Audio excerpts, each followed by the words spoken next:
Oh, well, welcome back. It's been a little while. So today's July 27th, 2024. I think my last post was around Christmas time of 22, maybe. Man, I'll have to go back and look at that. Anyways, it's been a while. When we left off, we had some mock-up done, had the engine and the trans in. That was the LS. My blown up 6 liter and the TKO 600. Well, some things have changed. I've actually got a lot of work done.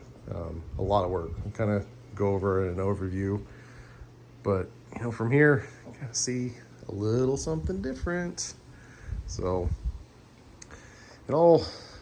things kind of changed, like I was saying. I want my wife to be able to drive this car, with 700-800 horsepower, supercharged, manual trans, car like this. Let's be honest. I mean, you turn over, you're regardless of how badass she is, that's a lot of car to handle. A accidental, blip of the throttle, is gonna light these tires up in a car like this that you don't know how to drive. It'll come around on you. So I made a concession. I want this to be something that, she can enjoy, not only with me, but take the kids to school, because who doesn't want mama to have one of the most badass cars rolling up to the drop off and pickup line?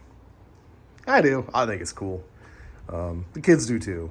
So I made the concession and went with an automatic. Well, I told her there was only one automatic that I was willing to go with, and that was a 10L90. When I made that decision at the time, you could only run a 10-speed behind an LT motor. And to me, the only LT motor that I was going to go with was an LT4. So, hopped on the old marketplace and found a LT4 from a wrecked 2019 ZL1 and plucked it up. Went and picked it up, and it kind of set this whole thing in motion. Behind there, like I was saying, is the 10L90. So it'll be LT4 with a 10-speed. I want it to be, I'm going to say the word sleeper. I got air quotes back here, but I don't want it to look like a crazy fast, hot pro touring car. I mean, it's already got big brakes. It'll eventually be on a set of 18s, probably 18 by 12s out back. So it's going to be a sleeper, sort of. But it's going to have stock appearing gauges. Got some of those Dakota Digital RTXs. Got those in a box. But it's got column shift. We're going to do column shift and paddles to control the trans. So that kind of brings us to where I started doing the work. We got a trans tunnel in. It was the 10L90. It's big. It's a big bitch. So yeah, and we had to raise the trans floor. Don't hate me too much. It's ugly, but once it's seam sealed and it's got sound deadening and carpet on top of it, it's gonna look wonderful. Got plenty of room underneath there if I have ever got to service it. I had to raise the floor bracing as well. It runs right through here where the seatbelt hole is, and also where the front seat, or no, it's back a little further. It's right about there. I picked up some 180 degree DOM tubes, actually for drive shaft loops. Raised the floor or the drive shaft tunnel and just kind of sheeted around it. And those are a couple of, I guess, kind of like semi cones that I created out of flat steel. Made some cardboard templates, then traced those onto flat sheets and just kind of rolled them into place and tacked them. Still got to tie up the back end. We've got replacement trunk floor there, and I'm getting ready to order up the ABC mini tubs. I've decided that I'm probably going to hire that out. As you can see, I'm no metal fabricator. I'm a garage hero. I'm sure I could do it, but you know, for how long it's going to take me and all of the different joints and seams with the tubs and the trunk floor, I've never done it. I don't want to fuck this car up. I don't want to screw it up. Sorry for the language. So I think I'm going to hire it out. I got to talk to a couple buddies. It's been a long, I mean, I've never really had any car work done. I've always done everything myself, you know, just kind of figured it out. Never be, you know, as nice as, you know, professional does, but usually pretty functional, and it's all right. So I'm going to talk to a couple buddies and see what they can recommend about getting that done. Sorry, it's a disaster in here. So yeah, like I said, that's where we're starting. Hold on, we're gonna get back into that in a second. We're gonna take a side mission. This Harbor Freight bandsaw and the new Hercules bandsaw stand that is a chop saw and converts to a vertical band. This thing is badass. I paid less than $300 for both of them. I went corded just because I'd rather just plug the thing in and it always just works. Don't have to have another brand of batteries, but awesome. We've got a bunch of stainless dust on there, and we'll kind of get to that in a little bit. But yeah, here's the other side of the trans and drive shaft tunnel. So I got to piece that little bit in. I had to raise the floor. Man, it was probably solid 3 inches. There was no way the body it was gonna fit, and it goes way up in there. But I think it came out pretty nice.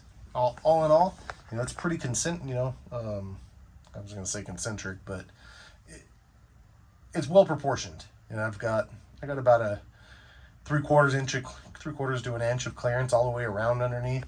It's tight. But we'll kind of move on. We got the steering column installed.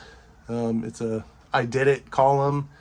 Got a Billet Specialties wheel on there. Kind of Camaro-esque. Like I said, I'm going to get the PCS paddles to go with this to be able to control that 10-speed. So the column is basically functioning like a Power Glide. It's got, you know, park, reverse, neutral, drive, and then manual mode. So it doesn't. I'm hoping that's at least the goal. We're gonna get that figured out. But got the vintage air installed under there. That was fun. Sometimes when you do one thing, you create problems for yourself later. Well, we've also smoothed the firewall. Got a panel from Mod Shop. They're actually locals, well, semi-local to me. Rancho Cordova. Made some pretty nice bead rolled panels. So I should have, you know, cut out the firewall, put this piece, you know, actually fit it in. I overlaid it, welded the entire perimeter. You know what? If I ever decide, you know what, I can cut it out later. Let's just say that. But for now, again, garage guy. I'm doing what I can with what I got. So I think it came out pretty nice. I got a little bit of finish work to do in the back, and, you know, around the edges got some pinholes and stuff. Still got to figure out what I'm gonna do with the wiper motor, but it's looking good. I got some cleanup to do over on that side as well. I need to weld in a lower column support. I'm gonna take the original one we got right there and kind of fit it in to a replacement panel. But when I smoothed the firewall, I also filled in some of the holes that this thing mounts off of. So I went and got, you can't see back there. But anyways, I got these things called elevator bolts. They're kind of like a carriage bolt, except the head is flat and the head is like the size of a fender washer. So I welded that, you know, around the perimeter as studs, really spread that load out. Some of those bolts are hard to get to, but got him leveled up. They're installed and level, forward and aft, or side to side.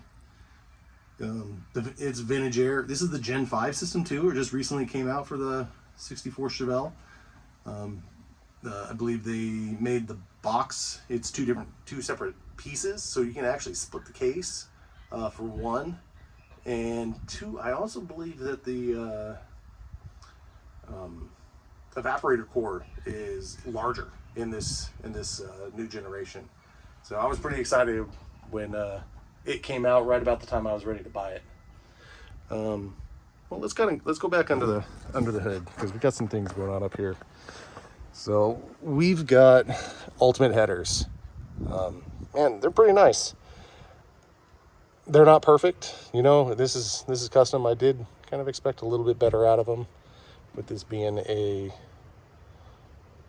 you know, the chassis is built in CAD. The engine was designed to fit in the chassis with these stands in CAD, and Ultimate Header said they had, you know, kind of the perfect solution, you know, because they designed it in CAD along with, you know, with this chassis for this motor, and they fit really nice.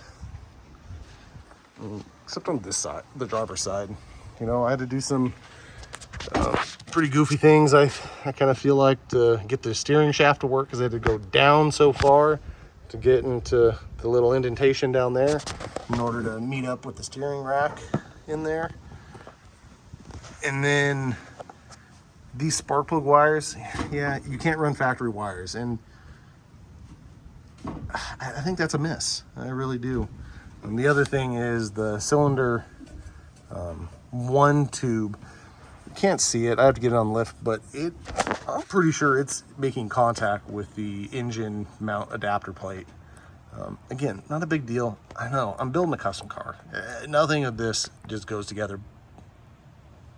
But CAD gets you so far. I guess I just expected more. I mean, the craftsmanship of them is great. They do fit nice. They tuck up well. Very high quality piece. I really like the design of their flange.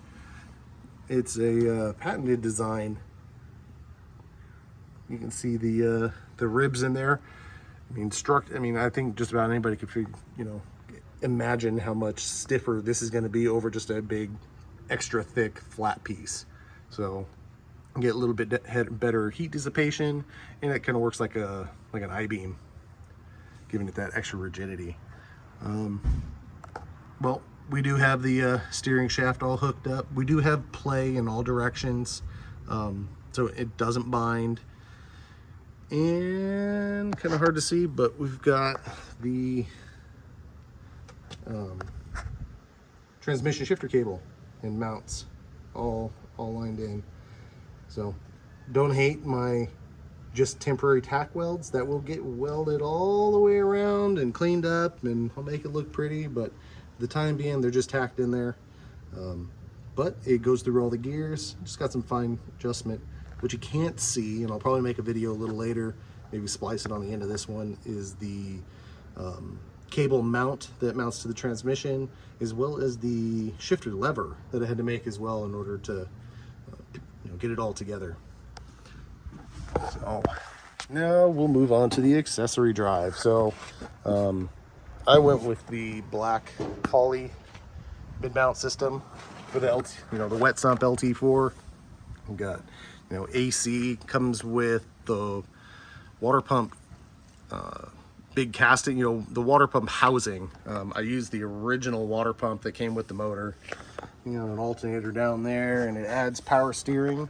It's a really nice setup because this pulley is a splined input from the backside where the pump plugs in, so the pump bearing doesn't actually support any of this belt load, which I think is a really good idea. Some of these superchargers, especially, start pulling down, you end up getting a lot of load on this pulley, trying to keep the belt from slipping if you start spinning it hard. So I thought it was a really good design. Plus it comes with everything, except for a power steering reservoir. So this we made the other night. I drilled and tapped the bracket. Don't mind that hardware. That is temporary during mock-up. Right now it's only made out of 16 gauge steel. I'll make it out of something thicker, but I just kind of wanted to prove my design. It also bolts to the cylinder head right there. And we got all of our lines in. So we got our feed at that 45 degree down the rack. Yeah, right here, this little guy. That 45 going down, then out of the rack, back into the pump or the reservoir, and then got this dash 10 hose to actually feed the pump. On the pump intake side, it's a 5/8 or dash 10 hose barb. So I'll end up getting a hose clamp or something down there. So, but it's all mocked up, it's all installed. There's baffles inside. You'll just have to take my word for it. Also got LSX Concepts billet quick disconnects for the supercharger system, and a little bit of jewelry. So that's a PWR heat exchanger for the supercharger. This one is actually, they specify, is for a 67 to 69 Camaro. I have noticed though a lot of the radiators are interchangeable between first gen Camaros and these early Chevelles. So I kind of rolled the dice on it, but it fits pretty nice. I was already going to have to do something semi-custom with the hood latch, but it fits really nice. Comes with this lower bracket. The main thing I really liked is that this heat exchanger already had mounting provisions for this vintage air AC condenser, also for the 69 or 67 to 69 Camaro. So it made a really clean mounting solution. I've also got a PWR or CNR aluminum radiator on the way with dual brushless fans. We actually ordered that yesterday. We should get it in about 2 months. So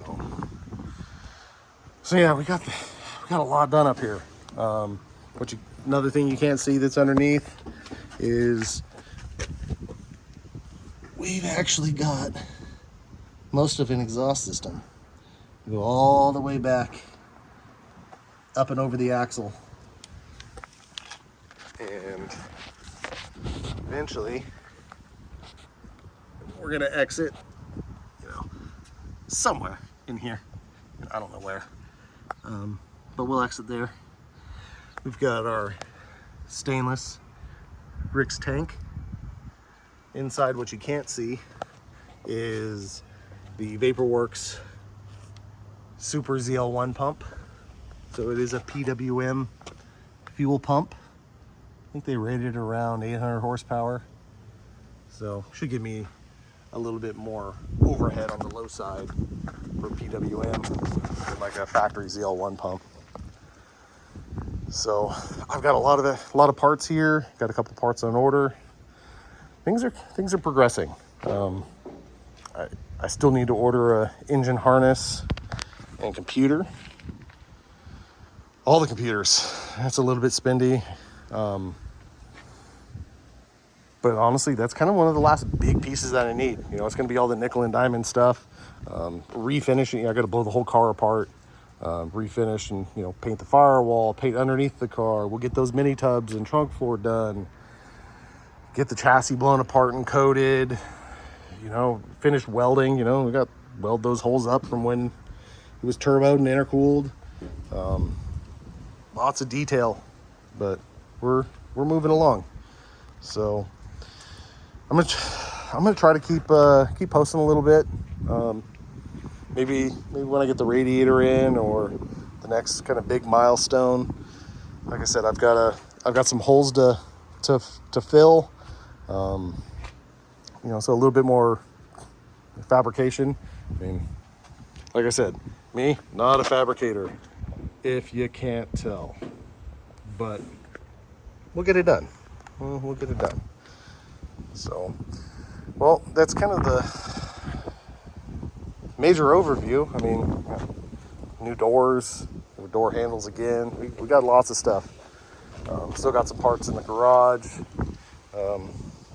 There's the rest of the vintage air installation. I got a American Auto Wire chassis harness for it. We're going to end up having to integrate all these systems together. Still lots and lots and lots to do. but it's an ambitious goal. I'm really hoping that I have most of that refinishing done and be really close to actually starting the car. Not drivable, but I want to hear this thing make some noise by October, end of October. That's the goal. The big goal still hasn't changed, except it's not very far away. I want to go look at Christmas lights with the family in the car this year. Yeah, I know. It's sinking in. Got a lot of shit to do between then, because I got to take the whole thing apart. But, you know, if you don't set high goals of yourself, you you aim for the ground, you never miss. So aim high. Give yourself a goal to attain, even if it's selfish or superficial. Push yourself, do better. So enjoy the rest of this gorgeous California summer day. You have a good one. Thanks for watching, and questions, comments, let me know what I'm doing good, let me know what I'm doing bad. Like I said, I'm just a dude in a garage, knows enough to be ambitious enough to screw stuff up. So definitely look for advice, and say hi. So have a good day. Have a good one, guys. All right, I threw the car up on the lift. Get a little of a underside update here at the end of the video if you guys stuck around. If you're seeing this for the first time, this is a 64 Chevelle on a Roadster Shop spec chassis, by the way. So transmission pan hangs down a little low. I'm not gonna lie, I'm a little concerned about that, but yeah, we'll be all right. So there's the ultimate headers, and we got our exhaust system tacked up. So right now, the whole system is just tacked up to the mufflers. Yeah, I mean, well, you can see that. So there's the rocker in the frame. Talking pretty good, that's sure. Be all right. We've got our 3-inch stainless with an X pipe. Back there we got some Borla XR1s. So far no resonators, it's just old school, straight through, dual exhaust. X pipe should make it sound a little rowdy. Most of it it's a mix between lap welds and butt welds, but even with the butt welds, pretty proud of the fitment, just a regular little garage guy. Not perfectly symmetrical. You can see that's a perfectly straight tube. This one I kind of put a little kink in with a miter. Move my seat around, and then I put the mufflers up like that. I've got tons of space, ground clearance. I didn't want some bulging. I didn't really want to be able to see them from back behind. And honestly, the Roadster Shop manual for the chassis, they had a designed exhaust system. This is where they placed theirs. So I emulated what they did. I figured they've got a pretty good idea of where to put things. There would have been plenty of space to put them there, but yeah, we didn't. So those are the stainless 3-inch Borla XR1s, and these are not welded. I've got the up and over axle portion welded, but this is still loose. What I'm gonna end up doing is figuring out where I want the exit to look like and build these to be symmetrical from both sides, and then connect in between them. If this looks off just a little bit, we can clock it and do whatever we need to. But try to keep what you can see as, consistent and symmetrical as possible. But, nice butt welds. This is what I bought that bandsaw for. lifesaver. If you're gonna build exhaust, just buy one. It's a cool, everybody likes getting tools, and that's a cool one. I've also got some rubber mounted hangers right here. Those are bolts that were already in the chassis. I just bought these tabs and bolted through them. I'll end up cutting this off and trying to add a little bit of a radius to it, kind of clean it up. They're also stainless steel. Yeah, we'll get that. So I think one of the next things I'm gonna do is actually start fabbing up or bending up the fuel lines. So up here, got tons of space. Floor's a little bit bent. That's from a previous setup, but that'll get fixed when the new trunk floor gets installed. So that's the Vaporworks Super ZL1 pump. I have a quick connect that'll plug right onto there, no adapters. And then as I come up and around, probably to this crossbar on the chassis, do a tab to a bulkhead fitting, and then it'll be stainless hardline, you know, up, around, and through. This I'm gonna have to go through, similar to what they did on the brake lines, but I've already bought a -6 bulkhead fitting for that that'll fit through this beam. Everything else, it looks like we're more or less just kind of bend around until we get back up to the front, and we'll go to another bulkhead fitting before we transition to rubber. So yeah, so here's the exhaust. Definitely have some fine tuning to do. I think if I did it again, I would have gone with a X pipe that finishes pointing straight back, or like the X style. These is basically comes out at 45s, and it's just too much angle for me. But for now, it'll work. You can also see some of the ugly fabrication that I did. None of that's finished. When it comes off, I'll end up cleaning this stuff up. I'm gonna plug that, or close off the hole. Yeah, I'll get all that stuff cleaned up. But for the time being, it's all right. Again, I'm trying to go by the motto of not letting perfection get in the way of forward progress. I don't do this for a living. I don't do anything like this for a living. I'm just an average dude in a garage. You know, I got a lot of nice parts in here. I've worked very hard for it, but trying not to let the project just be unattainable. Trying to make it as nice as possible. A very, very nice build. Engineered wise, I don't want to have problems with it, but you know, it's you know, nothing to write home about. So get out in the garage, just get it done. Don't worry about making it perfect. You know, much like Mr. Freiberger and Dulcich, like, don't get it running. Don't get it perfect. You know, time out on the road.